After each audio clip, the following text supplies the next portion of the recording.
साथियों नमस्कार, मैं मुकेश कुमार नागर कोटा ऑनलाइन यूट्यूब चैनल पर आपका स्वागत करता हूं। आज हम लोग यहाँ पर करने वाले हैं वही सीरीज हमारी जो चल रही थी। मैंने आपको एक और दो भाग मैंने करवा दिए हैं, ये तीसरा भाग है। इसमें हमने जोधपुर को लिया है। जोधपुर के अंदर कितने संस्थान हैं, कितनी अकादमियां हैं, कितने अनुसंधान केंद्र हैं, इन सारे को हम लोग यहाँ पर करने वाले हैं। तो साथियों देखिएगा बहुत बढ़िया तरीके से। एक बात जरूर बोलूंगा साथियों, अगर आपने चैनल को सब्सक्राइब नहीं किया है या लाइक शेयर नहीं किया है तो साथियों उसे जरूर कीजिए। इससे हमारा मोटिवेशन हमें मिलता है, हमें प्रोत्साहन मिलता है और आगे बहुत अच्छे वीडियो हम लोग लेकर के आएंगे इस चीज के लिए। और आप लोगों से मैंने कहा है कि शॉर्ट्स नोट्स अच्छे से आप लोगों के तैयार हो जाएंगे।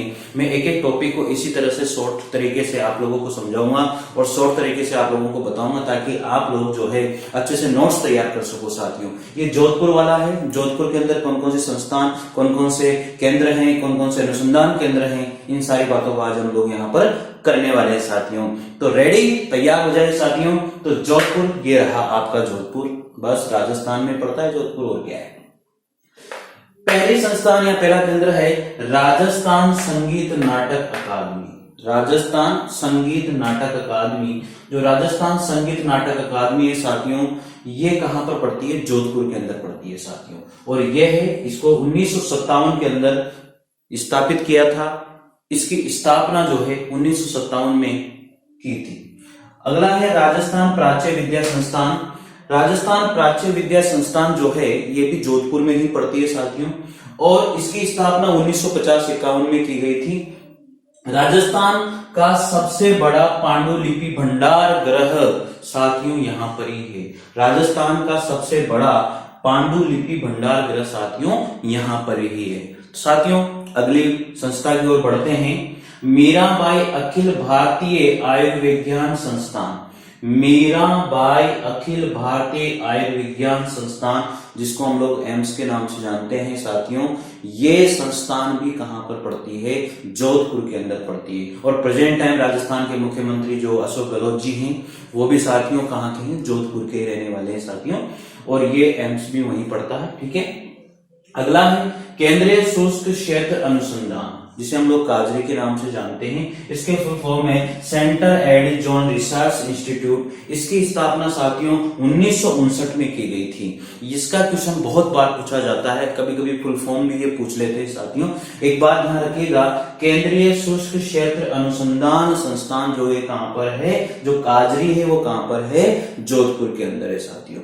इन 1959 में इसकी स्थापना की गई थी। अगला है शुष्क वन अनुसंधान केंद्र, जो आपरे साथियों इसकी स्थापना 1985 में की गई थी। Arid zone forestry research institute, इसकी स्थापना 1985 में हुई थी साथियों, और यह संस्थान भी जोधपुर के अंदर ही पड़ती है। अगला है राष्ट्रीय कला मंडल। राष्ट्रीय कला मंडल संस्थान जो है कहां पर है? जोधपुर के अंदर है। जितने भी हम लोग यहाँ पर कर रहे हैं ना साथियों, सारे जोधपुर में ही है साथियों। मैं आपसे दावा करता हूं, आप लोग अगर नोट कर रहे हो अच्छे से नोट कीजिए। मैं एक एक पॉइंट, एक एक चीज आप लोगों को यहाँ पर बताने हूं। जिस तरह से क्वेश्चन पूछे जाते हैं उसी तरीके से मैं आप लोगों को यहाँ पर कराने वाला हूं। इसमें कोई कचरा में नहीं भरूंगा। आप सोचिए स्थापना किसने करी थी, किसने क्या किया था, वो किया था। साथियों ये नहीं पूछा जाता। जिस टॉपिक में पूछे जाते हैं उस टॉपिक में मैं ऐसा भी करवाने वाला हूं। लेकिन इनसे जो क्वेश्चन बनता है, इनसे क्वेश्चन ये बनता है कि ये संस्थान कहां पर है। बस इसी तरीके के क्वेश्चन बनते हैं साथियों। आप लोग भी इसी तरीके से याद रखिए। इतना सारा मैटर है याद करने को, यार कीजिए ना आप लोग यार। लेकिन इसमें से ऐसा क्वेश्चन नहीं बनता है, तो प्लीज आप जैसा क्वेश्चन बनता है वैसे ही आप लोग अपने आप को चेंज कीजिए। और इतना ज्यादा मैटर पढ़ने की जगह एक सही मैटर पढ़िए, कम मैटर पढ़िए, लेकिन वो 100% याद होना चाहिए। उससे अगर कोई क्वेश्चन आ गया तो वो गलत नहीं जाना चाहिए साथियों। ठीक है। बात करते हैं अगले संस्थान की ओर। रूपायन शोध संस्थान, जो बौरंदा जोधपुर के अंदर पड़ता है।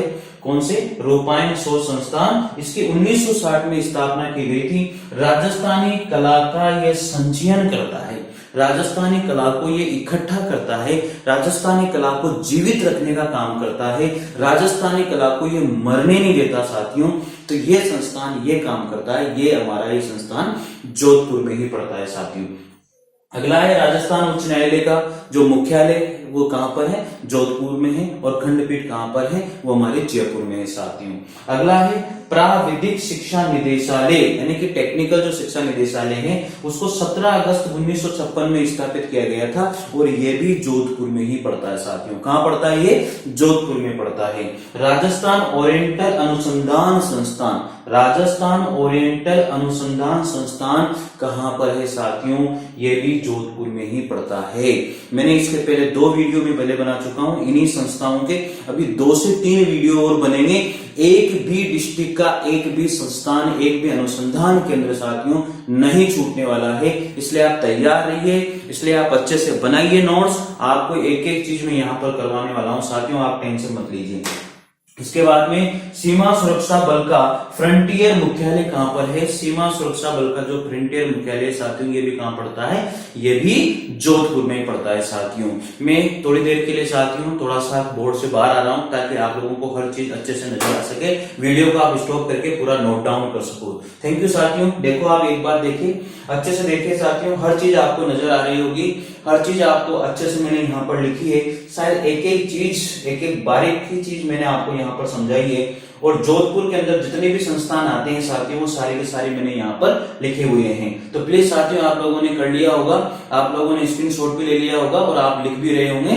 तो इसी के साथ साथियों आप लोगों को मैं यही कहना चाहूंगा साथियों कि अगला जो वीडियो आएगा वो भी इसी का ही होगा, अभी ये खत्म नहीं हुए हैं। तो मिलते हैं अगले वीडियो के साथ, तब तक के लिए जय हिंद, जय भारत। थैंक यू साथियों।